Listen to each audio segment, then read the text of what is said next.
Orang seperti Utbah yang kafir kepada Muhammad SAW bisa merasakan getaran Al-Quran. Bagaimana mungkin kamu bilang beriman? Bagaimana mungkin kamu ngaku beriman tapi Quran tidak menggetarkan jiwamu? Apalagi bulan Ramadan. Jangan-jangan kamu sudah terpedaya iblis. Kamu sebetulnya bukan mukmin, tapi kamu merasa mukmin. Hati-hati. Orang munafik itu adalah orang yang merasa dirinya sudah beragama. Bahkan sangat yakin kalau dirinya beriman, tapi di mata Allah dia cuma orang munafik. Sampai di situ kira-kira mungkin nggak kalau orang itu adalah saya? Mungkin.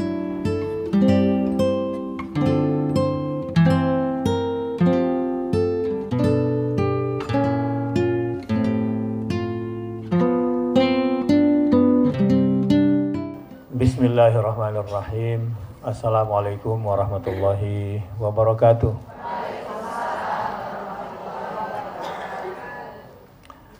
Alhamdulillah, summa alhamdulillah.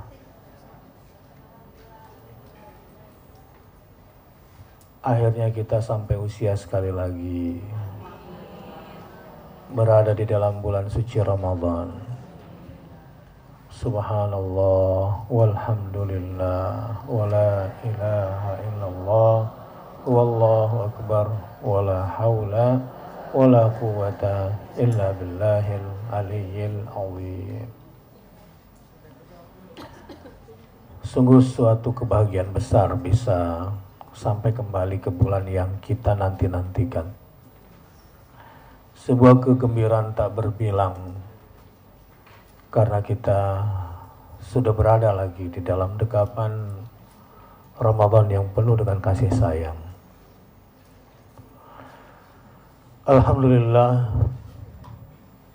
Alhamdulillahilladzi ja'ala syahra ramadhana syahra siyamin wa qiyamin lil mu'minin. Alhamdulillahilladzi ja'ala syahra ramadhana syahrun unzila fihi al-Qur'an.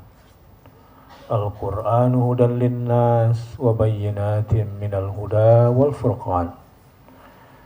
Asyhadu an la ilaha illallah wa asyhadu anna Muhammadar Rasulullah.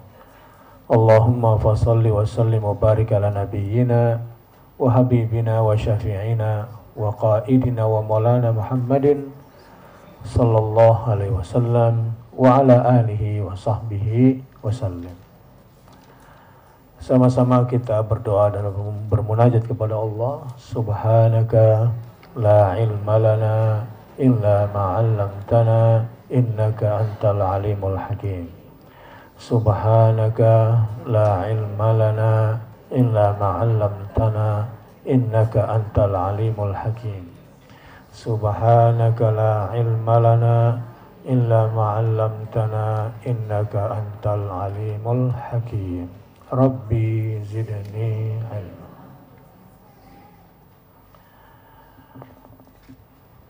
Boleh jadi Ramadan tahun ini adalah tahun terakhir kita.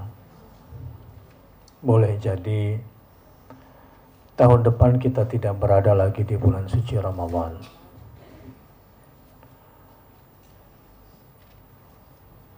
Ada orang yang tahun lalu bersama kita. Dia itu boleh jadi sahabat, kerabat, atau boleh jadi orang terdekat kita dalam keluarga. Yang tahun ini kita tidak lagi bersama mereka. Dan mereka sudah selamanya dan selama-lamanya hilang dari tatapan kita. Boleh jadi kita juga akan seperti mereka di tahun ini. Boleh jadi ini adalah tahun terakhir kita semua. Allahumma ahillana bil amni wal iman wassalamati wal islam wal auni bisyami wal qiyam wa tilawatil quran wal ghafari bil ghufran wan najati minan niran. Allahumma ja'alna mimman yaqumuhu wa yasumuhu imanan wa ihtisaban. Rabbana atina fid dunya hasanah wa fil akhirati hasanah wa qina adzabannar. Ya Allah, naungilah kami dengan Ramadan, dengan iman dan rasa aman, dengan Islam dan kesejahteraan. Ya Allah, tolong kami agar kami mampu melaksanakan siam dan qiyam. Ya Allah, mampukan pula kami menjalankan siam dan qiyam dengan penuh imanan wahtisaban. Ya Allah, golongkanlah kami telah ke dalam golongan orang-orang yang beruntung selama bulan Ramadan. Jangan sampai Ramadan tinggalkan kami dan dosa-dosa belum Engkau ampunkan terhadap kami. Ya Allah, ini bulan di mana pintu-pintu surga telah terbuka lebar. Masukkanlah kami ke dalam surga-Mu, dan masukkanlah kami ke dalam golongan hamba-hamba-Mu yang salih dan salihah. Ya Allah, ini bulan di mana pintu-pintu neraka ditutup. Ya Allah, semoga kami menjadi salah satu yang terpilih di malam-malam Ramadan yang Kau janjikan akan ada di setiap malam. Orang yang Kau pilih sudah bebas dari siksa api neraka. Ya Allah, jadikanlah kami orang yang merasakan keagungan di dalam hati kami saat kami menyebut asma-Mu.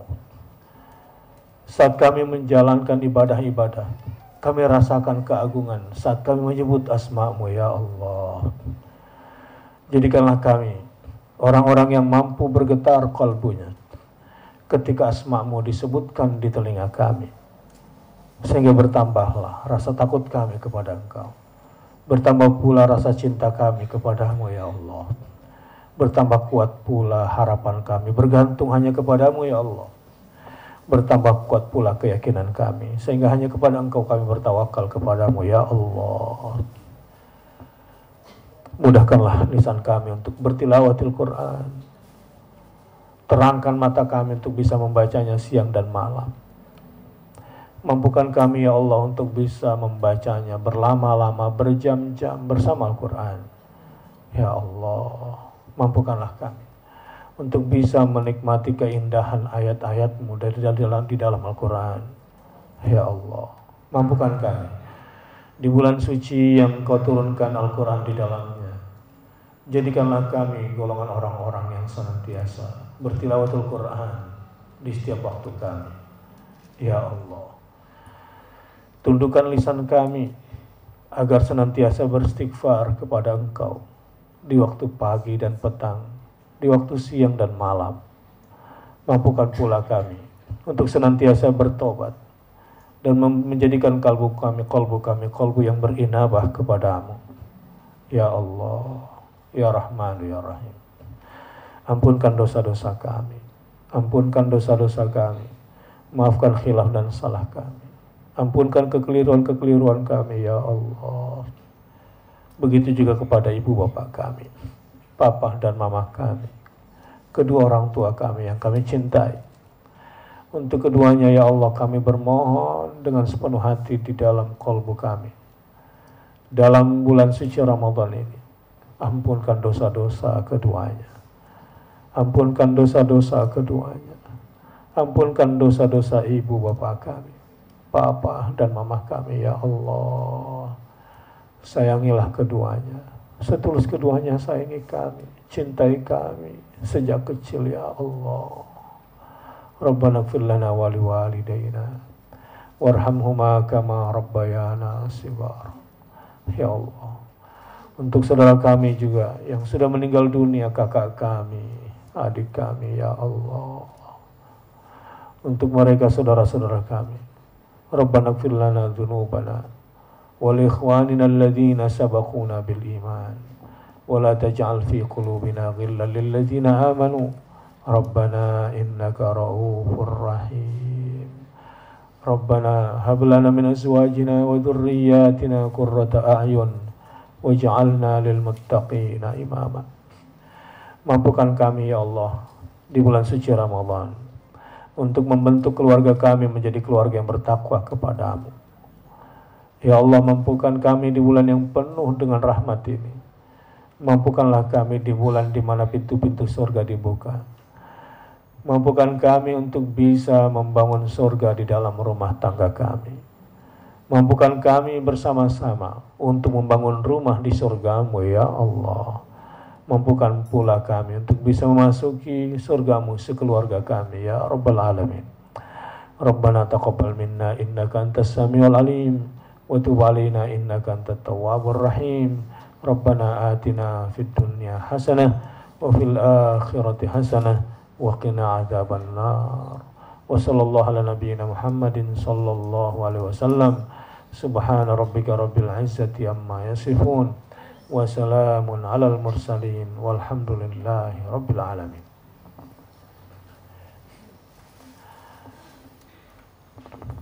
Tema kita pada hari ini sangat spesial. Hikmah-hikmah Rabbaniyah bulan suci Ramadan. Apa itu hikmah-hikmah Rabbaniyah bulan suci Ramadan? Saya akan sampaikan beberapa hikmah-hikmah penting terkait dengan Ramadan ini.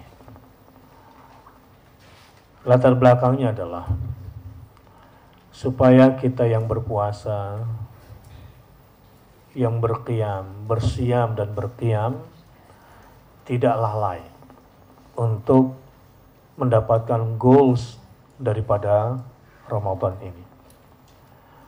Dan tentu juga tujuannya supaya perolehan yang kita dapati di bulan suci Ramadan ini betul-betul optimal dan maksimal.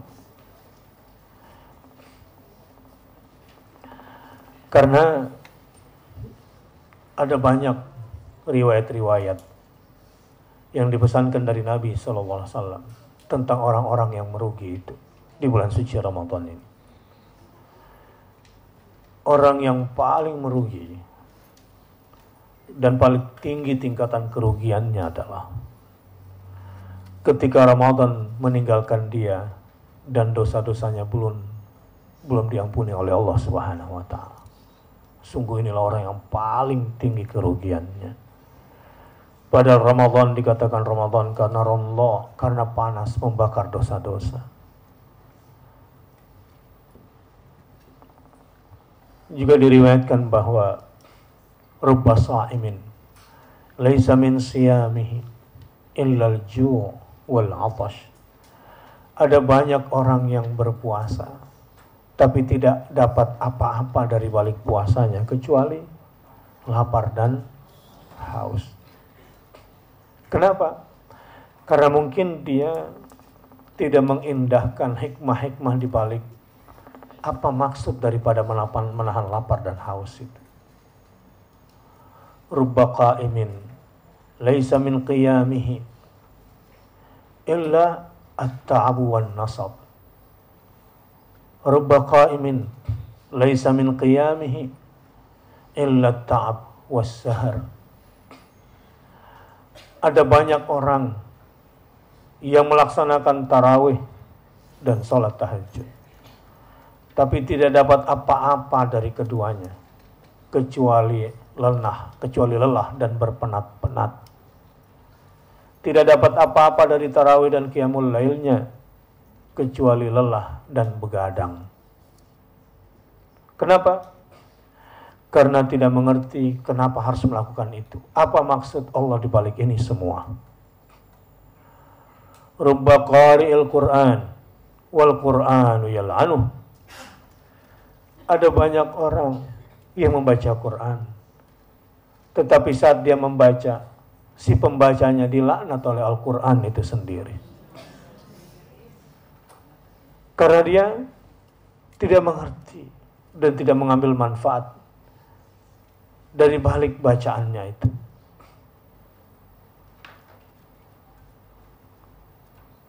Satu hari Abdullah bin Umar diajak berhaji bersama baginda Rasulullah SAW. Betapa bangganya Ibnu Umar karena melihat banyak sekali orang-orang yang melakukan perjalanan haji. Lalu dia berseloroh, ayah, betapa banyak orang yang sedang melakukan perjalanan haji. Umar kemudian menyela perkataannya, ya bunai, ar-rabbu katsir wal hajju qalil. Yang melakukan perjalanan memang banyak, tapi yang menjadi haji cuma sedikit. Kenapa ini bisa terjadi? Karena lupa hikmah di balik ini semua, tujuan-tujuan besar di balik ini semua, sehingga tidak mendapatkan kecuali lelah dan begadang. Tidak mendapatkan sesuatu kecuali lapar dan haus. Bahkan membaca Quran pun dilaknat oleh Al-Quran. Maka menjadi penting pada hari ini untuk saya sampaikan hikmah-hikmah Rabbaniyah. Hikmah-hikmah Rabbaniyah ini adalah maksudnya maksud-maksud ketuhanan, bukan maksud-maksud sosial, bukan maksud-maksud ekonomi, bukan pula maksud-maksud politik. Al-hikmah Rabbaniyah, maksud daripada hikmah-hikmah yang akan kita sampaikan ini adalah terkait dengan ketuhanan. Maksudnya adalah menambah keimanan dan keyakinan kita kepada Allah Subhanahu wa Ta'ala.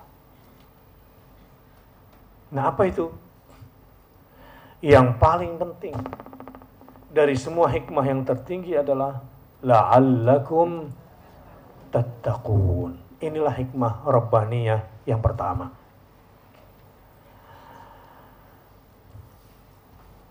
A'udzu billahi minasyaitonir rajim. Bismillahirrahmanirrahim.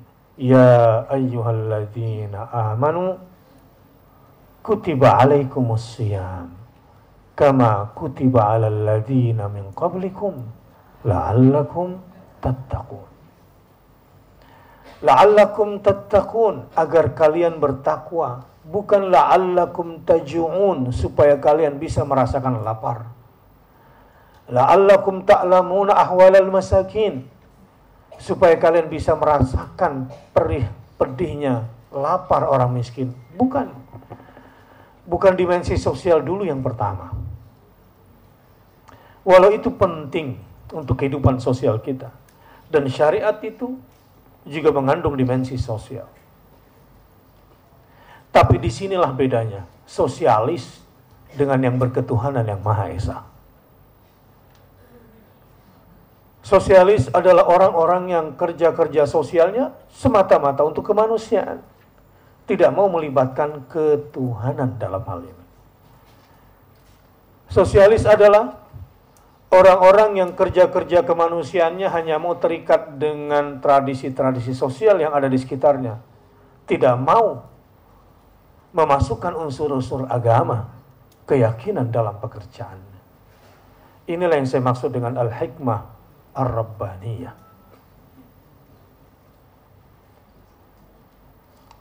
Walau pada akhirnya berketuhanan itu tidak bisa dipisahkan dengan bersosial. Karena Allah sebagai pencipta kita telah menciptakan kita sebagai makhluk sosial. Nah, karenanya jamaah rahimakumullah, la'allakum tattaqun, agar kalian semua bertakwa kepadanya. Contoh orang yang sudah bertakwa itu agung Allah Subhanahu wa Ta'ala di dalam hatinya.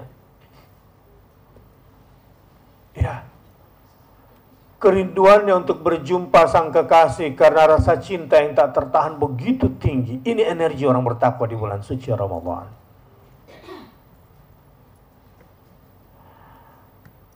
Rasa takutnya kepada Allah Ta'ala, takut kehilangan kesempatan mendapatkan ampunan di bulan ini. Ini menjadi energi besar bagi dia untuk bisa melakukan banyak ibadah. Ketakutan dia untuk kehilangan kasih sayang atau rahmat besar Allah di bulan suci Ramadan. Ini yang membuat matanya seakan-akan terus terang, benderang. dan tidak menghabiskan malam dengan syahwat dan bermalas-malasan.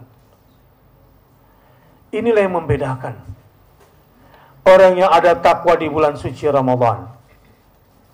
Karena kalbunya telah terpenuhi dengan rasa-rasa cinta dan takut kepada Allah Azza wa Jalla. Orang-orang yang dipenuhi rasa takwa di dalam hatinya, merasakan keagungan indahnya, yakin bersandar kepada Allah Subhanahu wa Ta'ala.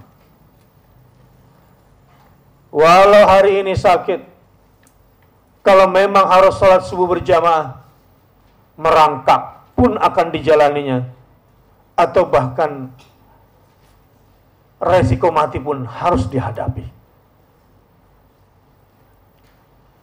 Orang-orang yang ada takwa di dalam hatinya memang berada di alam ketinggian kalbunya di bulan suci Ramadan seperti ini. Orang yang mendapatkan hikmah Rabbaniyah, kalbunya itu dibawa terbang bersama rohnya. Dia tidak berada di bumi ini. Dia tidak tertarik oleh gravitasi dunia di bulan suci Ramadan ini. Dia menembus 7 lapis eskalasi langit, seakan-akan melekat di Arsyur Rahman. Alladzi yajulu fi qalbihi, yang berputar, yang menjadi obsesi di kalbunya bukanlah target-target kerendahan duniawi. Di bulan Ramadan seperti ini memang ada orang yang kalbunya sekarat, terpenjara di dalam rohnya. Rohnya terpenjara oleh jasad syahwat dan emosinya. Bahkan sujudnya pun tidak mampu menerbangkan rohnya untuk tersungkur sujud di hadapan ketinggian, di alam malakut ketinggian itu. Iya, orang-orang yang kalbunya hanya berada di dunia karena terpenjara di dalam jasad syahwatnya, bulan Ramadan tidak jauh dari urusan mulut dan perut.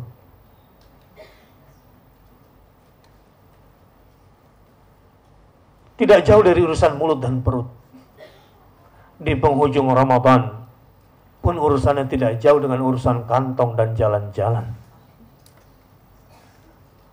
Hanya sampai di situ. Orang-orang yang kalbunya masih bersemayam di bumi, yang difikirkannya adalah setiap sore berbuka puasa dengan makan di mana, sibuk berencana makan di mana, menyusun untuk bertemu di sana makan apa. Bahkan tidak ada agenda sedekah yang meningkat volumenya setiap hari. Tapi di sana ada orang-orang yang dipenuhi hatinya dengan takwa Allah. Orang-orang ini kalbunya bertengger di arasy Ar-Rahman, yang diharapkannya adalah ampunannya. Tiada hari dia lalui kecuali untuk mendapatkan rahmatnya yang selalu ada setiap saat. Yang dikejarnya adalah kelipatan-kelipatan keberkahan. Bagaimana caranya berpuasa cuma 1 hari, tapi pahalanya bisa beribu-ribu kali, seakan-akan berpuasa beribu-ribu hari. Itulah orang-orang yang sudah ada takwa di dalam hatinya. Dan yang terpenting adalah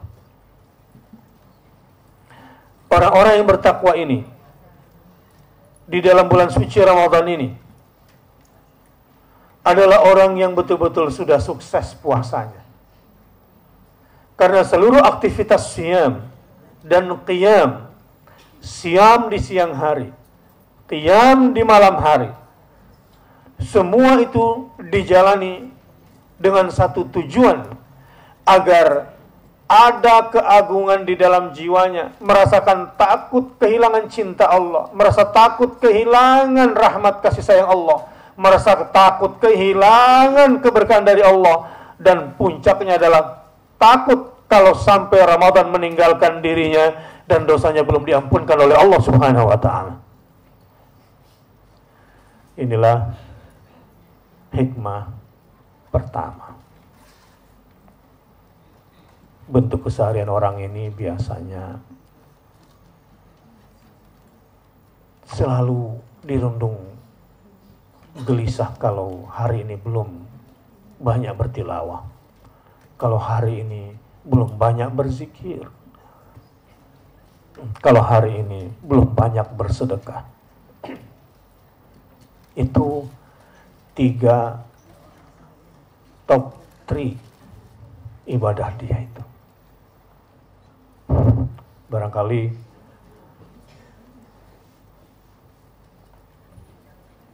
tiga puncak ibadah yang betul-betul dia fokuskan di luar siam dan qiyam itu.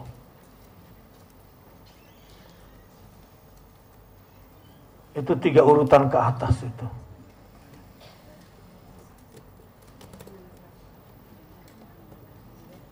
Bagaimana agar senantiasa bertilawatul Quran adalah Imam Syafi'i. Imam Syafi'i siang khatam Quran, malam khatam Quran. Para sahabat khatam setiap 3 hari sekali. Dan yang menengah, energi kolbunya menengah, energi takwanya menengah, minimal setiap sejumat sekali. Sehingga mendapatkan katakanlah 4 Jumat rata-rata dalam satu malam, dalam satu Ramadan, mendapatkan 4 kali khatam. Dan selemah-lemahnya takwa di bulan Ramadan adalah cuma sekali khatam Quran.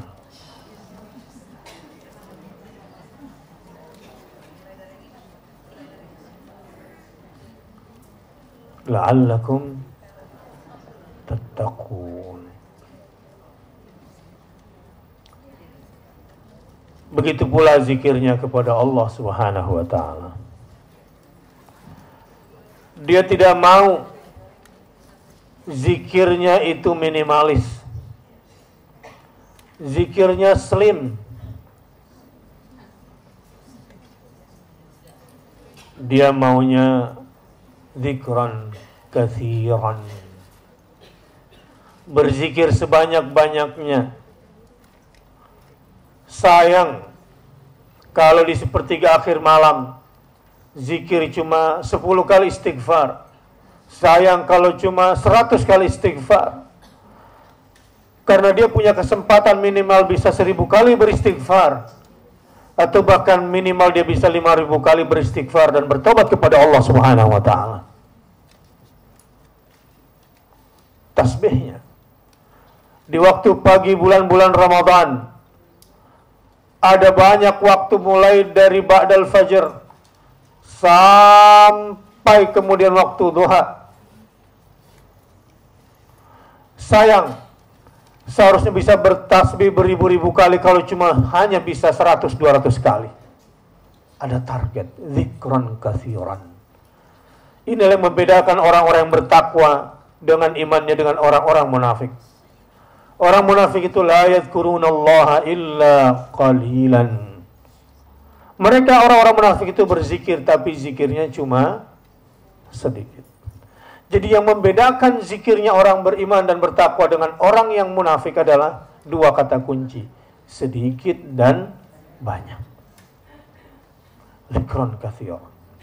Begitu pula tasbihnya setelah asar sampai menjelang maghrib. Wasabbahuhu bukratan wa asilan. Mereka adalah orang-orang yang bertasbih kepada Allah di waktu pagi dan petang. Sayang kalau waktu ternyata habis bukan untuk bertasbih kepada Allah Subhanahu wa taala. Padahal di sela-sela masak banyak tasbih yang bisa diucap. Di sela-sela membersih-bersih juga banyak kesempatan untuk bisa bertasbih.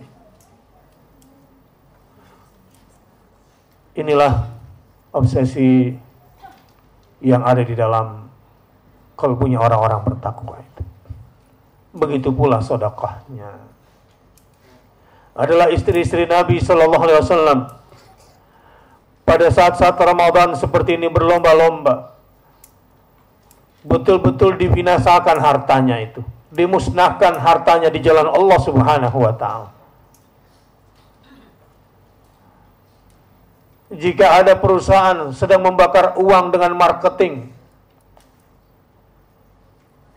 menghabiskan uang supaya orang senang kepada dia dengan membebaskan ongkos kirim,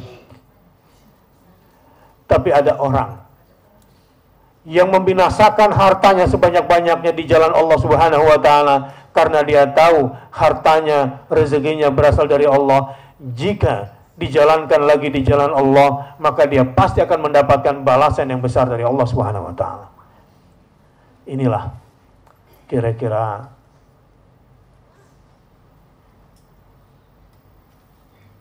perilaku-perilaku orang-orang yang bertakwa itu. Jemaah rahimakumullah, inilah hikmah Rabbaniyah dari Syam yang pertama. Yang kedua,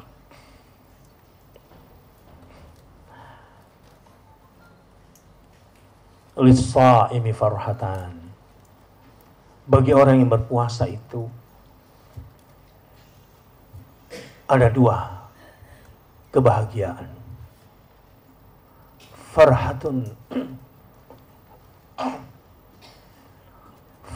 'inda al-fitr wa farhatun 'inda liqa'i rabbih. Bagi orang yang melakukan siam di siang hari dan tentu dibarengi dengan qiyam di malam hari, dijanjikan oleh Allah lewat lisan Nabi-Nya Sallallahu Alaihi Wasallam akan mendapatkan dua kebahagiaan puncak. Dan ini sungguh sebuah kecerdasan spiritualitas Rabbani yang luar biasa. Farhatun 'indal fitr, kebahagiaan puncak dengan cara yang cerdas ketika sedang berhadapan dengan makanannya. Bukan makanan yang menggelora di dalam jiwanya meskipun matanya melihat makanan. Tapi ada kebahagiaan yang kedua yang mengiringi kebahagiaan pertama. Sehingga kebahagiaan pertama tergeser, tertarik kepada puncak kebahagiaan yang kedua. Wa farhatun 'inda liqa'i rabbih. Kegembiraan dan kebahagiaan saat berjumpa dengan Tuhannya. Inilah sebetulnya yang menjadi puncak hikmah Rabbaniyah yang kedua itu. Menjadikan makanan sebagai media untuk merasakan wujud keberadaan Allah Sang Pemberi Rezeki. Menjadikan makanan sebagai media perantara untuk merasakan bahwa di sana ada Sang Maha Pemberi Rezeki yang maha mengenyangkan kita dari lapar dan maha menghapuskan kita dari rasa dahaga. Alladzi at'amahum min ju'. Bahkan lebih dari itu, yang maha memberikan rasa aman dari ketakutan. Wa amanahum min khawf. Makanan yang dihadapinya ketika menjelang berbuka puasa semakin menguatkannya untuk berzikir dan berdoa sebanyak mungkin ketika berbuka puasa. Kenapa ini bisa terjadi? Karena di dalam dirinya ada keyakinan wa farhatun 'inda liqa'i rabbih. Dia punya kekuatan keyakinan bahwa dia bakal berjumpa dengan Tuhannya.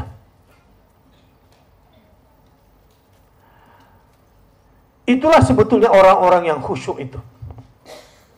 alladzina yadhunnuna annahum mulaqu rabbihim wa annahum ilaihi raji'un. Orang yang berpuasa dan sukses puasanya adalah kalau di balik semua aktivitasnya punya keinginan kuat untuk bisa berjumpa dengan Tuhannya. Dan disinilah Allah Subhanahu wa Ta'ala dengan kasih sayangnya akan memperlihatkan wajah-wajah ketuhanannya, wajah rahmah, wajah maghfirah, wajah barakah. Di sini akan diperlihatkan semua kepada mereka-mereka yang hatinya sudah disesakkan oleh hikmah Rabbaniyah. Hikmah Rabbaniyah yang kedua, yang menginginkan perjumpaan dengan Tuhannya. Jamaah rahimakumullah. Kalau Anda bertanya, kok bisa ya sahabat Abdullah rukuknya saja pertengahan malam sampai menjelang subuh? Mungkin Anda bertanya, itu gimana ya cara berpikirnya Abu Bakar As-Siddiq? Umar saja bin Khattab menginfakkan hartanya 50% aset, bukan 10% keuntungan. Menginfakkannya kok bisa ya 50% aset itu Umar. Tapi yang saya bicarakan di sini Abu Bakar radhiyallahu anhu. Kok dia bisa menginfakkan 100% aset, bukan 100% net keuntungan? Bukan 100% net margin bersosial, tapi dengan 100% aset. Allahu Akbar. Di mana sebetulnya kelebihan Abu Bakar ini? Kenapa Abu Bakar radhiyallahu anhu dicatat orang yang paling tinggi as-siddiq keimanannya? Begitu hebat dia membenarkan Allah Subhanahu wa Ta'ala, padahal penderitaan yang dihadapi oleh Abu Bakar tidak separah, tidak sesusah yang dihadapi oleh Ammar bin Yasir yang dibunuh keluarganya di depan matanya, ibunya, ayahnya, dan saudara kandungnya. Di mana letak kehebatan Abu Bakar As-Siddiq itu? Padahal keperkasaan dan kepiawaian Abu Bakar As-Siddiq tidak sebanding dengan Umar bin Khattab radhiyallahu anhu dalam berjihad fisabilillah, dalam kepemimpinan, baik dalam manajemen maupun menata kelola pemerintahan. Tapi kenapa Abu Bakar mendapatkan gelar As-Siddiq? Begitu istimewa dibanding sahabat yang lain, sehingga dialah orang pertama yang menjadi khalifah mewakili baginda Rasulullah sallallahu alaihi wasallam. Jawabannya adalah karena As-Siddiq orang yang senantiasa membenarkan Allah dan menginginkan perjumpaan dengan Allah Subhanahu wa Ta'ala. Itulah energi terbesarnya di dalam kalbunya. Energi terbesar As-Siddiq adalah orang yang senantiasa membenarkan Allah dan Rasulnya. Karena di dalam jiwanya merasakan perjumpaan, keyakinan akan berjumpa dengan Tuhannya. Orang kalau sudah seperti Abu Bakar, percayalah, dia merasa hina kalau bisa kaya dengan keduniaan. Karena dia sudah sangat dekat dengan yang maha kaya. Semakin tinggi ilmu seseorang, sebetulnya semakin gampang mendapatkan uang. Semakin tinggi jabatan seseorang, semakin dekat dengan kekuasaan dan harta benda. Tapi bagi as-siddiq, faman kana yarju liqa'a rabbih falyamal 'amalan salihan wa la yusyrik bi'ibadati rabbih ahada. Bagi as-siddiq, hidup adalah untuk berjumpa dengan Allah, dan jalan perjumpaan dengan Allah cuma dua: beramal saleh dan tidak sekutukan Allah dengan satu apapun. Ketika as-siddiq melakukan ibadah salat, melakukan ibadah siam dan qiyam, target utamanya adalah merasakan kebersamaan ma'iyatullah, agar bisa berjumpa dengan qalbunya dengan Allah Subhanahu wa ta'ala. Dan dia tidak ingin duakan Allah, sehingga tidak ingin berbagi kebahagiaan di hatinya, bahwa kenikmatan berjumpa dengan Allah dibarengi dengan kenikmatan-kenikmatan keduniaan yang penuh dengan syahwat. Tidak. As-siddiq betul-betul memisahkan makna perjumpaan dengan Allah dengan kebahagiaan-kebahagiaan keduniaan yang bersifat bendawi dan materi keduniaan ini. Disinilah letak ketinggian as-siddiq di dalam kalbunya. Dia merasakan perjumpaan dengan Allah. Dia merasakan berdua-duaan dengan Allah Subhanahu wa ta'ala, dan tidak ingin kotori kalbunya dengan kenikmatan-kenikmatan keduniaan. Adalah as-siddiq. Kalau sudah dekat dengan yang maha kaya dan melihat, menyaksikan kekayaan yang maha kaya, maka berapapun nikmat kebendaan duniawi bukan cuma kecil dilihatnya, tapi jika melekat pada dirinya akan semakin menghinakan dirinya, sehingga dia tidak mau menduakan Tuhannya dalam hal ini. Dia tidak ingin menghamba kepada materi, karena kenikmatan sesungguhnya adalah ketika berdua-duaan bersamaan dengan Allah Subhanahu wa ta'ala. Di sini sebetulnya rahasia kekuatan energi as-siddiq, sehingga dia mendapatkan kelebihan dibanding sahabat yang lainnya. Memang hartanya Abu Bakar as-Siddiq tidak sebanyak Utsman bin Affan. Nominal sedekahnya Abu Bakar as-Siddiq tidak semewah Utsman bin Affan. Tapi kenapa kedudukan Abu Bakar as-Siddiq di atas Utsman bin Affan?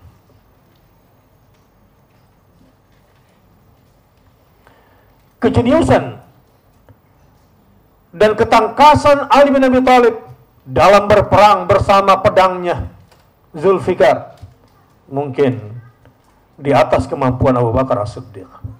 Tapi kenapa dia lebih mulia daripada Ali bin Abi Thalib di mata baginda Rasulullah SAW?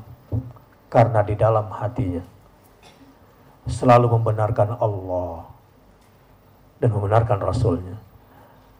Orang yang senantiasa membenarkan Allah dan Rasulnya biasanya karena sudah yakin dan sudah melihat keagungan dan kebesaran Allah Subhanahu wa ta'ala. Itulah Abu Bakar. Moga-moga kita digolongkan hamba-hambanya yang senantiasa mengharapkan perjumpaan dengan Allah Subhanahu wa ta'ala lewat amal saleh, dan tidak menduakan, tidak menyekutukan Allah dalam menjalani hidup ini. Allahumma amin. Itulah hikmah yang kedua. Apa itu hikmah yang kedua? Mendambakan perjumpaan dengan Allah Subhanahu wa ta'ala. Sekarang yang ketiga.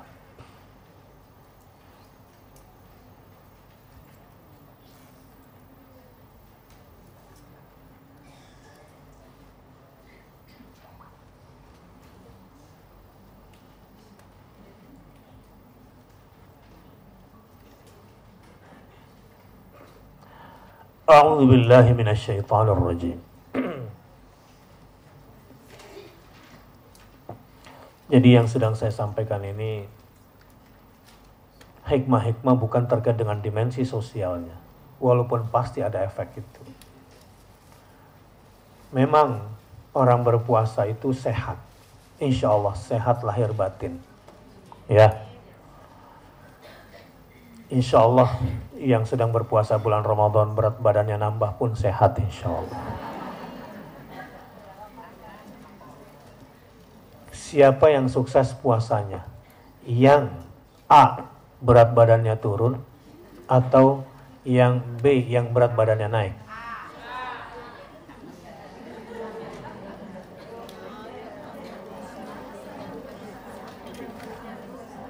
Siapa yang paling sukses puasanya? Yang berat badannya naik atau yang berat badannya turun?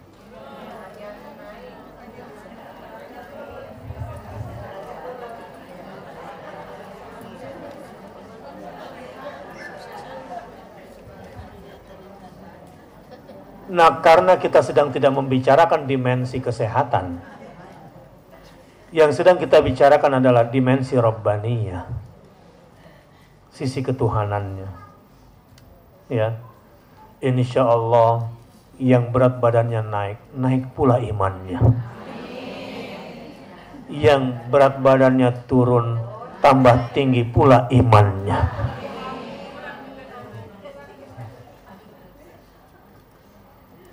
Dan insya Allah yang hari ini fokus mencari hikmah-hikmah Rabbaniyah akan mendapatkan dimensi ketuhanan itu. Akan bertambah tauhidnya kepada Allah Subhanahu wa ta'ala. Yang mana kira-kira sekarang adalah tilawatul Quran. Warzuqna tilawatahu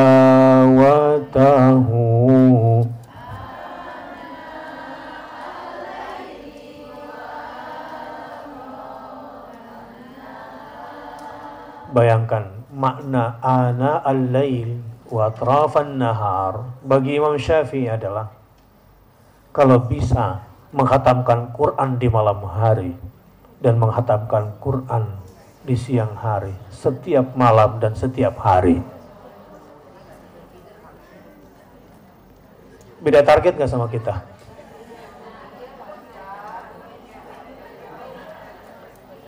Kalau kita kan warzuqna tilawatahu al-laili wa atrafan nahar. Ya, bisa baca Quran walaupun sedikit nggak apa-apa lah. Yang penting baca siang dan baca. Inilah kelompok slim fit.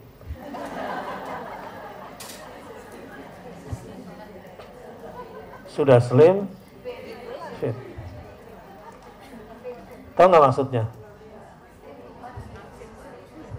Slim matanya, fit matanya lagi. Kalau ngeliat Quran tuh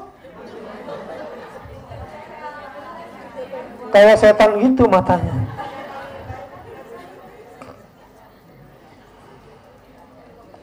Nah, sekarang pasti akan ada dimensi non ketuhanan yang akan dimiliki orang-orang yang suka baca Quran, ya. Sel-sel otaknya akan aktif sehingga nggak cepat tua insya Allah, nggak cepat pikun. Tapi bukan itu yang kita bicarakan. Karena biasanya ada orang akan semakin semangat baca Quran kalau ternyata bisa menambah kecerdasan intelektual, kan gitu. Ada lagi mulai hari ini rajin baca Quran. Kenapa? Karena dia akan menyembuhkan Alzheimer misalnya. Semangat nggak dia? Semangat. Bukan dimensi itu yang sedang kita bicarakan. Yang lebih tinggi dari semuanya. Ini bulan Ramadan.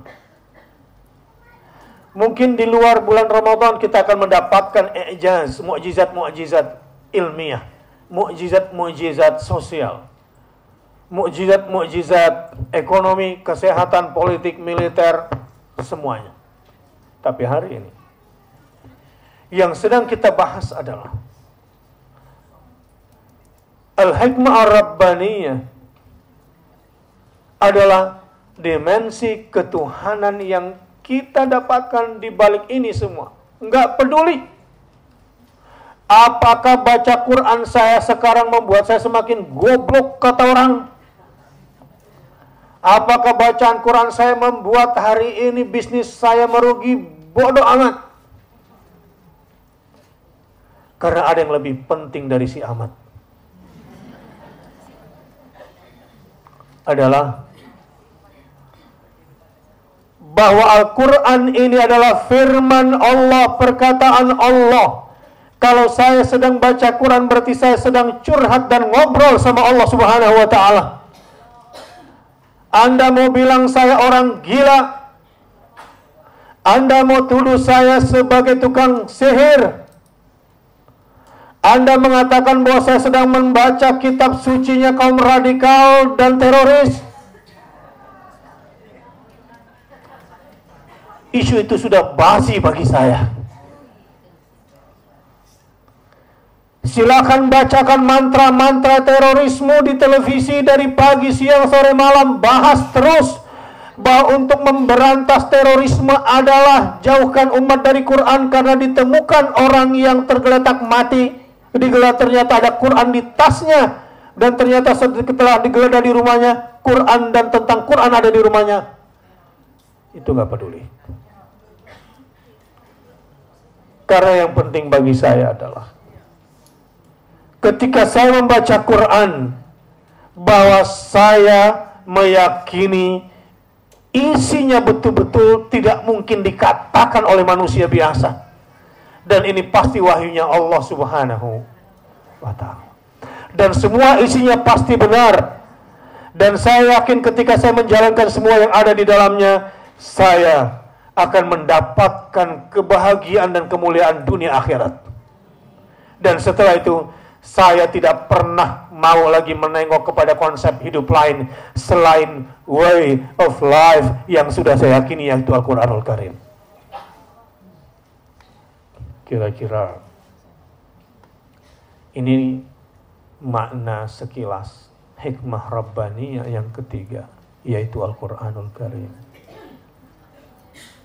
Satu hari datanglah Abul Walid Utbah, orang yang paling bijaksana yang bisa menekan Muhammad SAW agar menghentikan dakwahnya.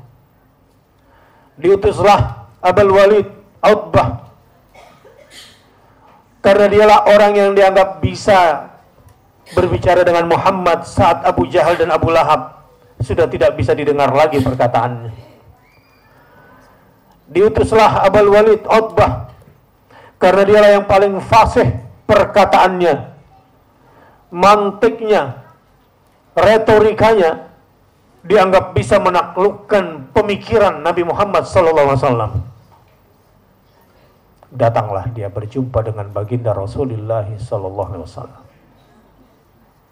Tahukah Anda apa yang terjadi? Setelah bernegosiasi dengan Nabi Muhammad SAW dan mengeluarkan narasi-narasi terhebatnya untuk melumpuhkan pemikiran Muhammad, dikeluarkan narasi-narasi terhebatnya, bahkan setingkat dengan mantra untuk melumpuhkan keyakinan Muhammad SAW. Tahu Anda apa yang dikatakan oleh Nabi Muhammad setelah itu? Setelah keluar semua argumen-argumennya dengan retorika yang terindah, dengan semiotika yang terbaik, dengan diksi yang terukur, apa kata Rasulullah SAW? Apakah kamu sudah selesai, wahai Utbah? Masih ada lagi kah yang hendak kau sampaikan? Tidak ada. Baik, sekarang giliranmu wahai Muhammad.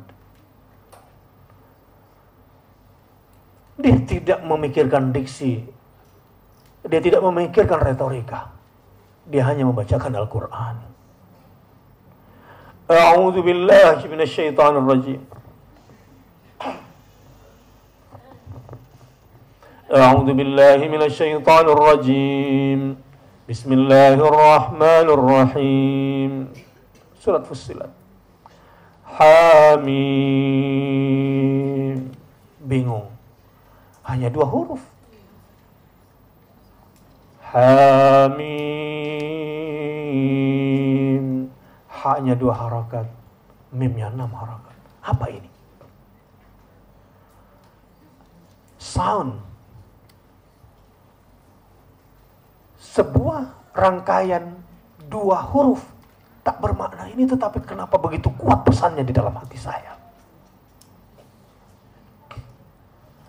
2 huruf ha dan mim adalah sebuah rangkaian kata yang tidak pernah terucap dalam bahasa Arab. Apa ini maksudnya? Seperti tersihir, tapi bukan sihir. Tak bermakna secara kata. Tapi kenapa ada ketentraman, ada kedamaian di balik 2 huruf ini? Rasulullah kemudian melanjutkan bacaannya. Tanzilum minar rahmanir rahim. Diturunkan dari Tuhan yang Maha Pemurah lagi Maha Penyayang. Siapa itu Ar-Rahman? Bukan cuma Ar-Rahman, sekaligus Ar-Rahim yang menurunkan ini setelah ha dan mim. Saya sekarang mendapatkan bahwa sumber kata-kata ini, sumber narasi hebat ini ternyata dari Ar-Rahman, Ar-Rahim. Saya datang ke Muhammad sallallahu alaihi wasallam membawa pesan dari 2 pembesar saya yang jahat. Saya dengan semua untayan kata-kata saya, ternyata saya hanya membawa pesan dari dia yang penuh kedengkian di dalam hatinya. Siapa? Siapa gerangan Ar-Rahman? Siapa gerangan Ar-Rahim yang memiliki narasi yang begini kuat? Siapa dia? Saya dengan semua retorika yang saya sampaikan untuk menaklukkan orang yang bernama Muhammad, saya harus sadari bahwa saya hanya pembawa pesan orang jahat yang tidak ingin kekuasaannya digoyang. Saya ternyata hanyalah pembawa isu yang saya kemas dengan semua gaya bahasa yang indah.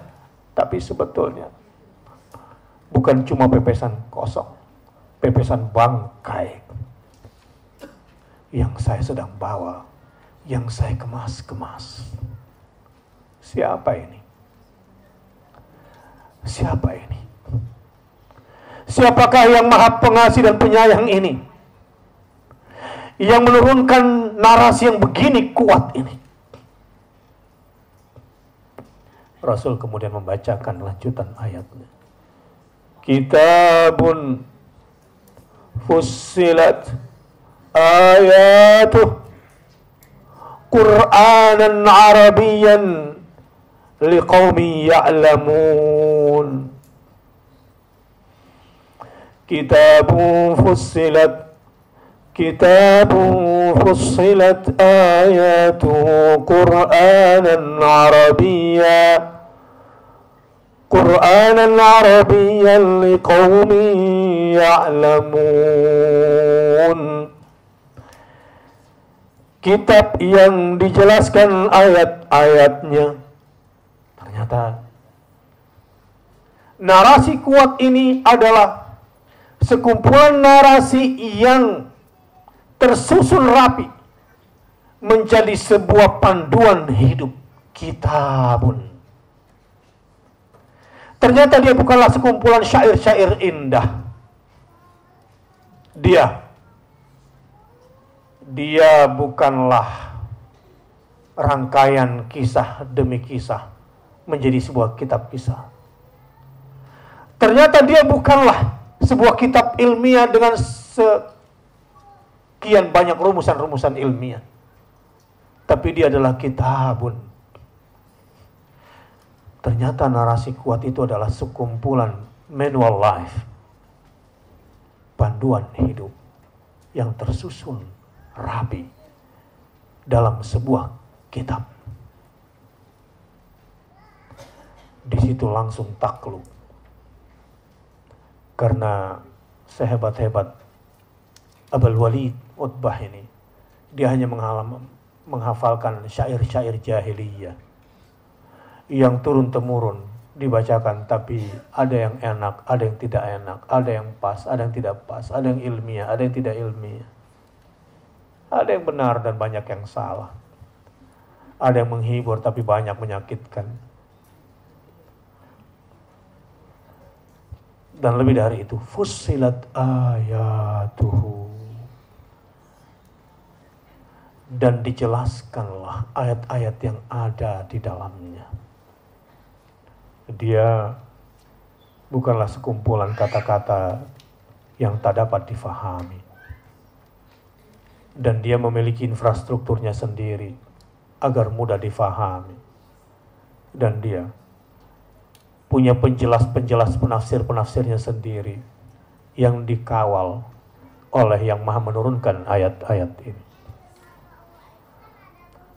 Qur'anan Arabiyyan, bentuknya pun dalam bahasa Arab, sehingga dibaca harus dengan teks Arab. Liqaumi ya'lamun. Kalau orang itu mengerti, pasti dia tidak punya keberanian untuk menjelek-jelekan Islam saya lebih baik daripada Islam Arab.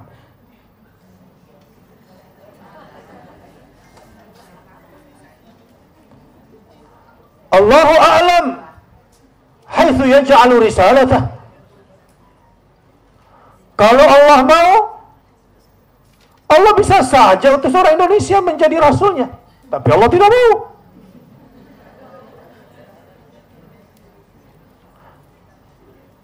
Kalau Allah mau, bisa saja kitab sucinya dalam bahasa Indonesia. Tapi bahasa Indonesia tidak bisa mewakili perasaan orang sedunia. Memang detail-detail perasaan dalam bahasa Jawa luar biasa. Bahasa Sunda bisa mewakili perasaan-perasaan yang bahasa Arab tidak bisa mewakili. Banyak kan istilah-istilah itu. Mengungkapkan perasaan yang sampai bertingkat-tingkat itu. Mulai dari kesel sampai semi kesel banget. Yang bahasa Arab dan bahasa Inggris pun mungkin tidak punya kamusnya.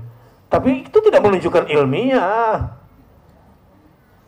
Enggak usah membanggakan sesuatu yang tidak Allah terangkan pada kamu. Allah yang mau Rasulnya orang Arab. Allah yang menginginkan kitab sucinya bahasa Arab. Tapi memang liqaumin ya'lamun. Ini hanya bisa dimengerti oleh orang yang berilmu sesungguhnya. Kalau yang nggak punya ilmu sesungguhnya, ya mungkin akan menghina. Iya, kosakata kamu boleh jadi lebih banyak dari bahasa Arab. Tapi kosakatamu itu bisa diolah berapa dan dari asal kata apa? Kalau cuma ngarang bebas, ndrek-dek, apa itu ndrek-dek itu? Kok saya belum ngeh ya? What is ngeh? Dari asal kata apa? Kalau dicari-cari asal ngeh itu dari asal kata apa? Berdasar dari huruf apa saja?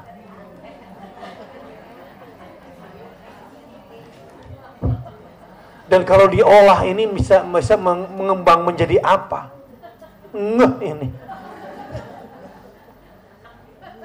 Kalau ada busi mereknya ngek, NGK tuh ngek gitu kan. Ya mungkin ada singkatan NGK itu, tapi ndrek-dek.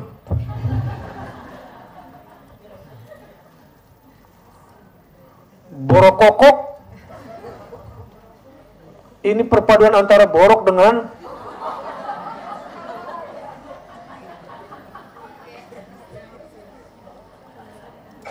Qur'anan Arabiyan liqaumi ya'lamun. Ini semua sangat ilmiah dan ini mengandung ilmu di dalamnya. Dan orang-orang yang memiliki ilmu pasti tunduk di hadapan ini. Itu yang terjadi pada Abul Walid Utbah. Dia keluar, semua bertanya-tanya, menunggu apa kira-kira, bagaimana hasil negosiasi antara Abul Walid dengan Muhammad SAW. Harap-harap cemas, cemas-cemas tanpa harapan. Itu terlihat pada kubu Abu Jahal dan Abu Lahab, kaum musyrikun Mekah. Kenapa? Karena Abul Walid keluar setelah berjumpa dengan Rasulullah SAW dan dibacakan Quran oleh Nabi Muhammad SAW. Hanya Quran yang dibacakan dan itu bukan hanya Quran dan itu bukan hanya Fatihah doang, bukan doang. Benar Ustaz, cuma ayat kursi? Bukan cuma. Ini adalah sesuatu yang agung dari Allah Subhanahu wa Ta'ala. Ini adalah wahyu, tidak ada distorsi di dalamnya. Yang setiap, bukan cuma katanya, setiap hurufnya. Hamim. Diafragmanya. Goncangan narasinya. Bukan sesuatu yang biasa. Berubah wajahnya Utbah Abul Walid. Sehingga sebagian besar kubu yang mengharapkan berita gembira dari Abul Walid mengatakan, dia sudah kena sihir Muhammad. Dia kena sihir Muhammad. Terus, apa yang diungkapkan oleh Abul Walid? Sungguh, tadi Muhammad bilang apa? Apa hasil negosiasinya?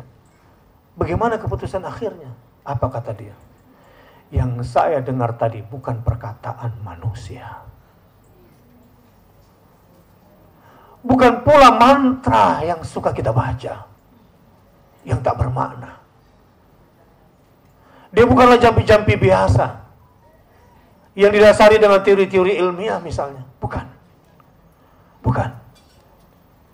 Dia bukan juga sekumpulan irama yang memberikan dampak positif bagi psikologis seseorang. Saya tidak tahu. Tapi yang saya ingat, narasi itu diturunkan oleh yang Maha Pengasih dan Maha Penyayang. Allahu Akbar. Allahu Akbar. Coba bayangkan. Orang seperti Utbah yang kafir kepada Muhammad SAW bisa merasakan getaran Al-Quran. Bagaimana mungkin kamu bilang beriman? Bagaimana mungkin kamu ngaku beriman, tapi Quran tidak menggetarkan jiwamu?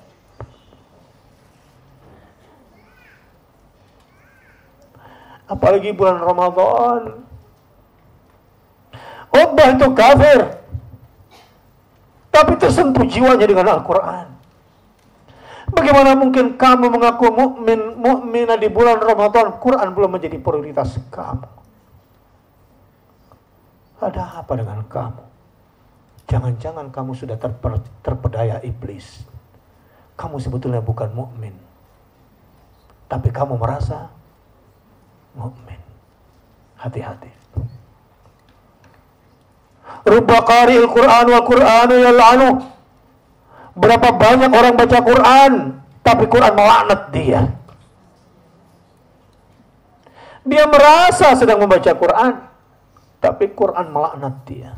Coba bayangkan jika itu terjadi sama kita. Coba bayangkan, andai itu adalah saya. Coba katakan.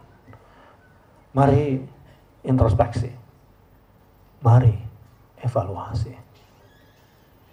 Jangan-jangan saya tergolong yang tadi.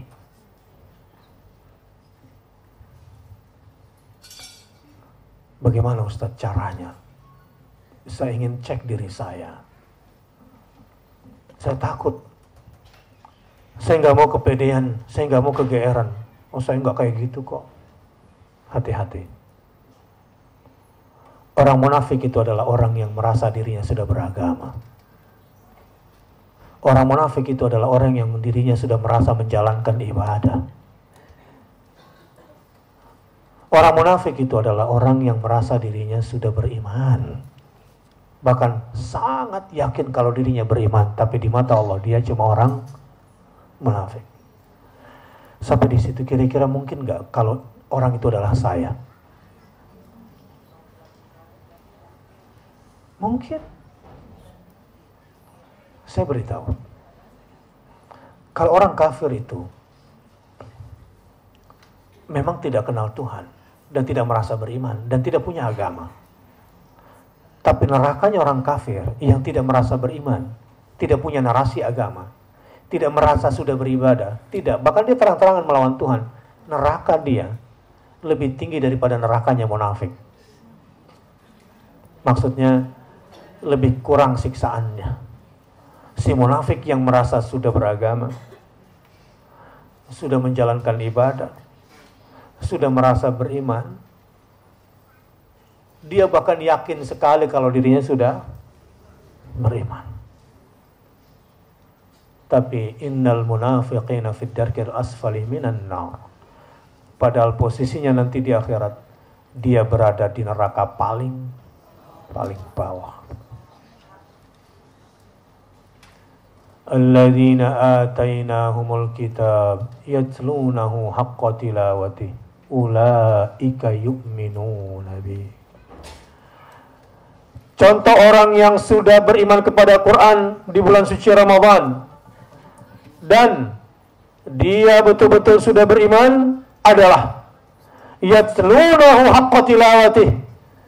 Kalau dia membacanya sudah dengan bacaan yang sebenar-benarnya, ulaika yu'minuna bih, dialah orang yang dianggap sudah beriman kepada Quran menurut Quran.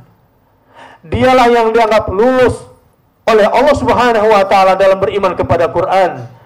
Karena yatlunahu haqqa tilawatihi, membaca Quran itu dengan bacaan yang sebenar-benarnya, bukan bacaan sambil lalu, bukan bacaan sambil mengisi waktu, bukan bacaan yang sambil menunggu sesuatu, bukan bacaan yang sekedarnya saja, bukan. Anda yang baca Quran, apalagi bulan Ramadan, cuma sekedarnya, boleh jadi munafik.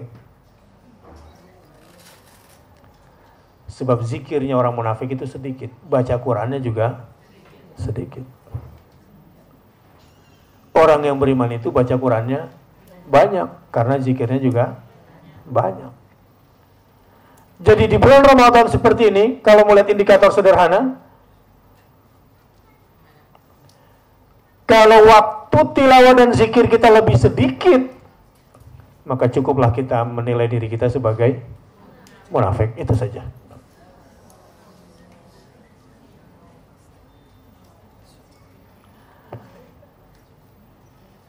Kenapa? Kita lihat ayat Qurannya.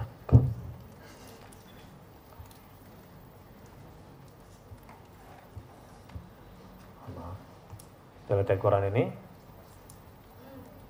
Lihat. Kita masukkan di dalamnya. A'udzu billahi minasyaitonir rajim. Bismillahirrahmanirrahim. أفمن هذا الحديث تعجبون وتضحكون ولا تبكون وتضحكون ولا تبكون وتضحكون ولا تبكون وأنتم antum samidun. Maka apakah kamu merasa heran terhadap pemberitaan di dalam Al-Quran ini? Kenapa heran unlogic?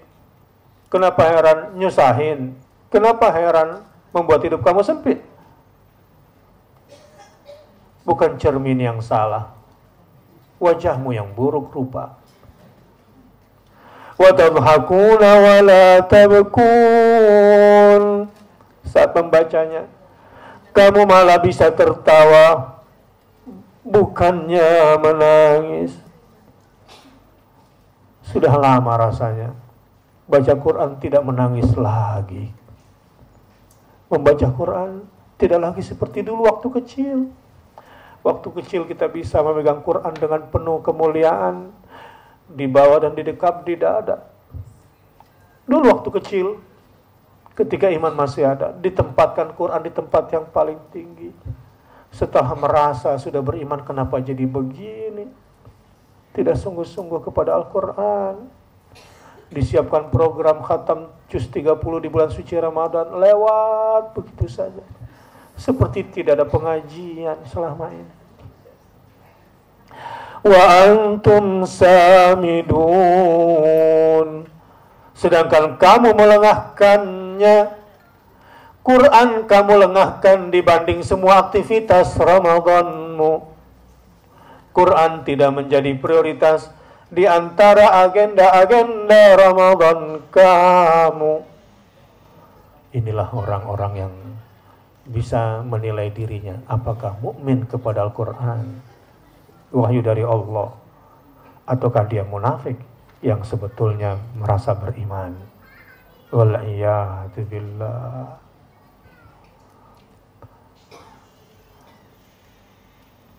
Innahu laqur'anun karim. Sesungguhnya Al-Quran ini adalah bacaan yang sangat mulia.